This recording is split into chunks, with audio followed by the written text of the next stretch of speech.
Olá, sétimo ano, tudo bem? Aqui é o professor Júlio. Hoje nós vamos fechar o nosso capítulo de máquinas simples, tá bom? Vamos falar um pouquinho de rodanas, plano inclinado e trabalho aí. E vamos finalizar este capítulo. Vamos falar das rodanas ou polias. Nós vimos muito esses equipamentos aí em academias de ginástica, em construção, obras, né? O que são as rodanas ou polias? São discos onde há nele um canal por meio do qual passa um fio ou corda em que está presa uma carga, né? Um peso aí. Elas podem ser classificadas em dois tipos: roldanas fixas ou roldanas móveis. Vamos começar falando das roldanas fixas.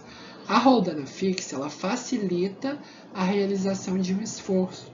Como? Por mudar a direção da força que seria necessária.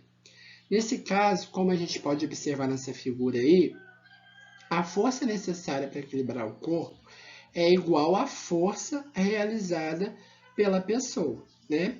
Entretanto, para levantar a carga, nós temos que puxar para baixo, o que facilita aí o trabalho a ser executado. A peça a que a gente encaixa a roldana, a roldana fixa, essa partinha roxa aí que está aparecendo na imagem, é chamada de mancal, tá? O mancal ele sempre fica preso numa base, isso aí na roldana fixa. Então, a roldana fixa, o que ela faz? Sempre a força necessária para puxar o peso vai ser igual à força do peso, né? A quantidade do peso aí que nós vamos puxar. Essa é a força que nós vamos executar.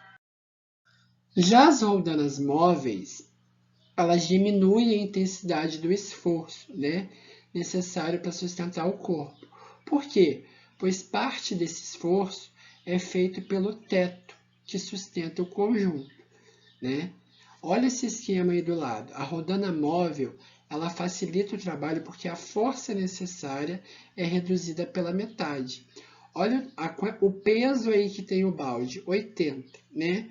Quando eu tenho mais de uma rodana, pode perceber que eu tenho uma rodana fixa, que está presa ao teto, e tenho uma móvel que está ali entre o teto e o balde. Essa é a móvel.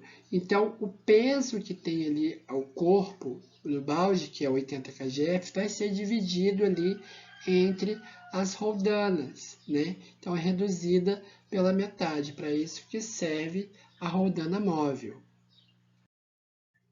E eu tenho uma terceira forma aí das máquinas simples, que é o plano inclinado. O que faz o plano inclinado? Vamos imaginar que a gente está empurrando um carrinho cheio de livros e nós temos que levá-lo para uma sala localizada em um andar de cima, né? Tem duas rampas que a gente pode utilizar. Na primeira delas, ela é bem inclinada, ela é bem alta, né? E a outra tem uma inclinação suave. Qual que a gente escolheria? Se a gente quisesse fazer menos força, nós tínhamos que escolher aquela que é mais suave, a mais levinha, né? Por quê? Porque os planos inclinados, eles facilitam o levantamento de peso. Quanto menor for essa inclinação, menor vai ser o esforço que nós vamos utilizar. Essa imagem do parafuso está nos dando também um exemplo. Por quê? A redução do esforço também é usada na fixação de parafusos em paredes, né? Porque vai fazendo essa situação de plano inclinado e vai fazendo o quê? Com que ao redor do eixo se forme um cilindro, realizando uma menor força. Para escoar água também, utilizamos o plano inclinado, né? As rampas facilitam também o deslocamento de objetos, aí, diminuindo o esforço exercido pelas pessoas, né? Vamos falar um pouquinho sobre o conceito de trabalho, tá? Quando eu falo em trabalho, tem várias classificações aí. Existe o trabalho remunerado, quando uma ação é executada e a pessoa recebe um salário para isso. O trabalho escolar, entre outros. Em física, diz que o trabalho foi realizado quando uma força foi usada para deslocar algum corpo, né? ou seja, quando há o gasto de energia para executar uma ação, né? O trabalho ele é relacionado à força que vai deslocar determinado corpo aí.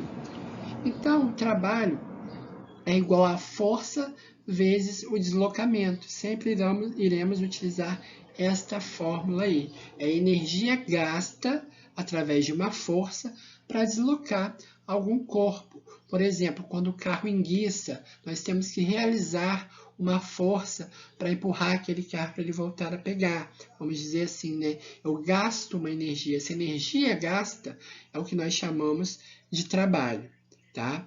E na unidade, no Sistema Internacional de Unidades, né, que determina as grandezas físicas, nós vamos dizer que o trabalho sempre é expresso em joules, representado pela letra J, a força sempre expressa por Newton, representada pela letra N, e o deslocamento por metro, representado pela letra M. Nós temos então que guardar essa fórmula aí, trabalho igual a força vezes deslocamento. Esse T aí ele é representado por um símbolo que nós denominamos de tal, que vocês podem ver lá na página 200. Aqui eu coloquei a letra T para ficar mais fácil de fazer o slide mesmo aqui rapidinho para a gente. Vamos usar os exemplos aqui de trabalho. Olha só, calcule o trabalho exercido por um operário através de uma força de 50 newtons para mover um bloco por 5 metros. Tá? Quais os dados que eu tenho? Eu tenho que a força realizada é de 50 newtons e que o bloco se moveu por 5 metros, ou seja, ele se deslocou por 5 metros. O que eu já sei? Eu sei que a equação, que a fórmula, sempre vai ser trabalho igual a força vezes deslocamento. Aí eu só vou substituir os dados. Trabalho igual a 50, que é a força realizada, vezes os 5 metros que se deslocou. Ou seja, qual foi o trabalho realizado? 50 vezes 5 igual a 250 joules. Essa foi a energia gasta, foi o trabalho gasto realizado aí por esse operário. Também tenho que descobrir a distância em algumas situações. Muitas vezes eu tenho o esforço realizado, mas não sei a distância que ele se moveu. Olha esse exemplo aqui. Calcule o deslocamento de um material através de um trabalho de 100 joules, onde se exerceu uma força de 20 newtons. Quais os dados que eu tenho? Eu tenho o trabalho realizado e tenho a força realizada. Eu não tenho deslocamento, não sei por quanto foi deslocado, por quanto se moveu esse material. Então, é só fazer a substituição. 100 joules, que é o trabalho que foi realizado, a força de 20 newtons. Não sei o deslocamento, ele é minha incógnita, ele pode ser o x, mas ali eu coloquei o d para a gente gravar, já que é o deslocamento. Então, 100 igual a 20 vezes d, que fica 20d. Posso trocar os membros de local sem trocar o sinal, porque eu troquei todas as posições. Então, 20d igual a 100.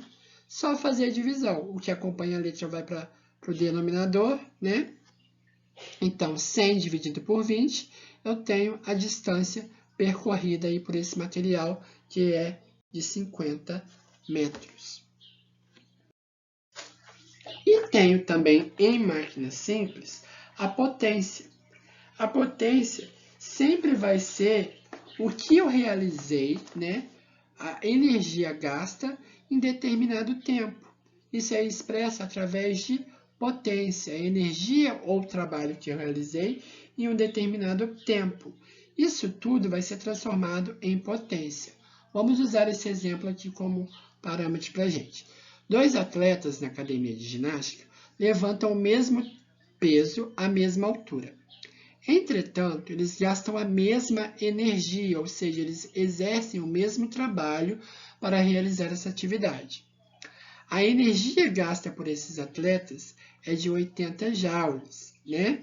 O primeiro atleta demora 1 segundo, né?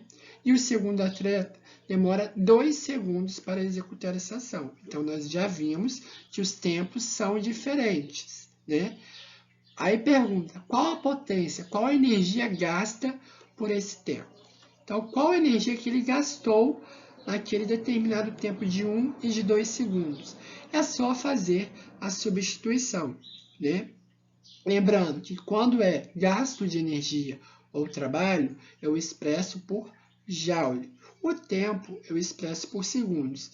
Já a potência, que é a relação de trabalho com o tempo, de energia com o tempo, eu expresso em watts. Então, a unidade de grandeza, a grandeza expressa por potência, sempre vai ser watts.